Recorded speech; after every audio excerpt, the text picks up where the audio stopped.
Hello दोस्तों, कैसे हैं आप सब। मैं हूं रत्नेश कुमार और मैं माई शेयर मार्केट स्कूल के प्लेटफॉर्म पर आपका स्वागत करता हूं।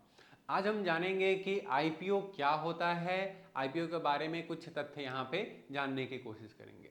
आईपीओ का मतलब होता है इनिशियल पब्लिक ऑफर। इनिशियल यानी कि प्रारंभ में, सबसे पहले पब्लिक ऑफर यानी कि जनता के बीच में जब कोई कंपनी अपने शेयर को प्रस्तुत करती है। क्यों प्रस्तुत करती है? ताकि वो मार्केट से फंड उठा सके अपनी कंपनी के लिए।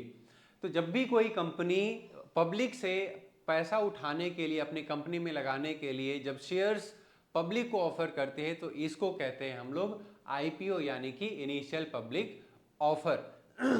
इसका फायदा क्या होता है? एक कंपनी के लिए क्या फायदा होगा और पब्लिक के लिए क्या फायदा होगा।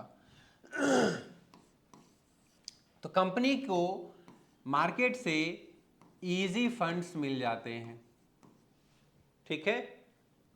दूसरा, कंपनी शेयर मार्केट में लिस्ट हो जाती है और लिस्ट होने के बाद यानी कि किसी न किसी लिस्ट कहाँ पे होती है? तो कंपनी की जो लिस्टिंग होती है वो स्टॉक एक्सचेंज पर होती है, यानी कि स्टॉक एक्सचेंज जैसे एनएससी और बीएससी।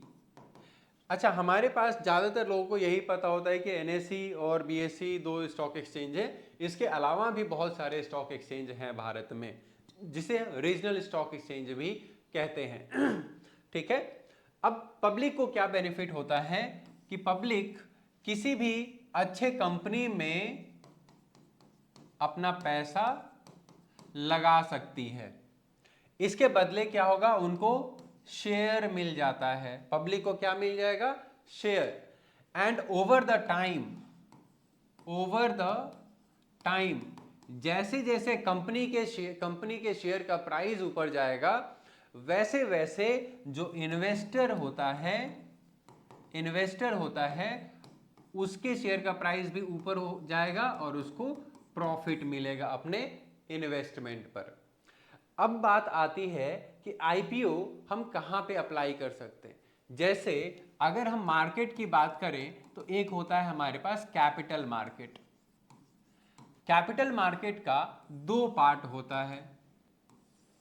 एक को कहते हैं हम प्राइमरी मार्केट और एक को कहते हैं हम सेकेंडरी मार्केट। अब ये दोनों चीजें हैं क्या? प्राइमरी मार्केट में कोई भी कंपनी पहली बार यानी कि फर्स्ट टाइम अपने शेयर को यानी कि अपने कंपनी के स्टॉक को लिस्ट करवाती है। और पहली बार लिस्ट करवाती है, इसीलिए इसको आईपीओ कहा जाता है, यानी कि इनिशियल पब्लिक ऑफर।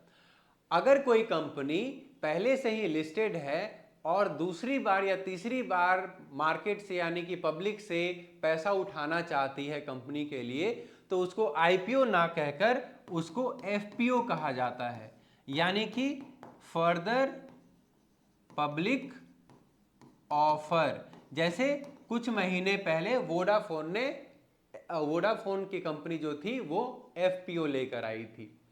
अब जब कौन सी कंपनी प्राइमरी मार्केट में आती है? जो कंपनी अनलिस्टेड है, यानी कि पहले से किसी भी स्टॉक एक्सचेंज पे लिस्टेड नहीं है। और एक बार जब वो कंपनी स्टॉक एक्सचेंज पर यानी कि एनएससी पर या बीएससी पर लिस्ट हो जाती है, तब वो फिर सेकेंडरी मार्केट में ट्रेड होना शुरू हो जाता है, उसकी ट्रेडिंग शुरू हो जाती है, जहां पे नॉर्मल तरीके से बाइंग और सेलिंग स्टॉक का किया जा सकता है। ठीक है। अब प्राइमरी मार्केट में जब आईपीओ आता है तो यहां पे हमेशा जो हमें स्टॉक्स मिलते हैं वो लॉट साइज में मिलता है। अब लॉट साइज क्या होता है, इसके बारे में हम अगली वीडियो में डिस्कस करेंगे। धन्यवाद।